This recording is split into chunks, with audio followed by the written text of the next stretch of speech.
ওমা, কেমন আছো? ভালো। বাচ্চা দুধ খাচ্ছে, ভেরি গুড। জিভ দেখাও, বাচ্চা দেখান। ওমা বলো, দুধ হচ্ছে ঠিক মতো? তোমার চোখ মুখগুলো একটু ফোলা লাগছে, এদিকে চলে আসুন দিদি। হুম হুম।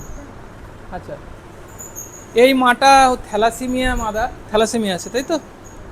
এর হিমোগ্লোবিনটা বড্ড কম ছিল, 6 পয়েন্ট কত তাই তো? 4। হসপিটালে ভর্তি করে একবার দুটো রক্ত দিয়েছি। আচ্ছা, তারপরে আবার সিজার করার আগে কটা দিয়েছি? দুটো না একটা? দুটো। আচ্ছা, দুটো রক্ত দিয়েছি। একটু ঘোরো মা। আচ্ছা, এখন ভালো আছো?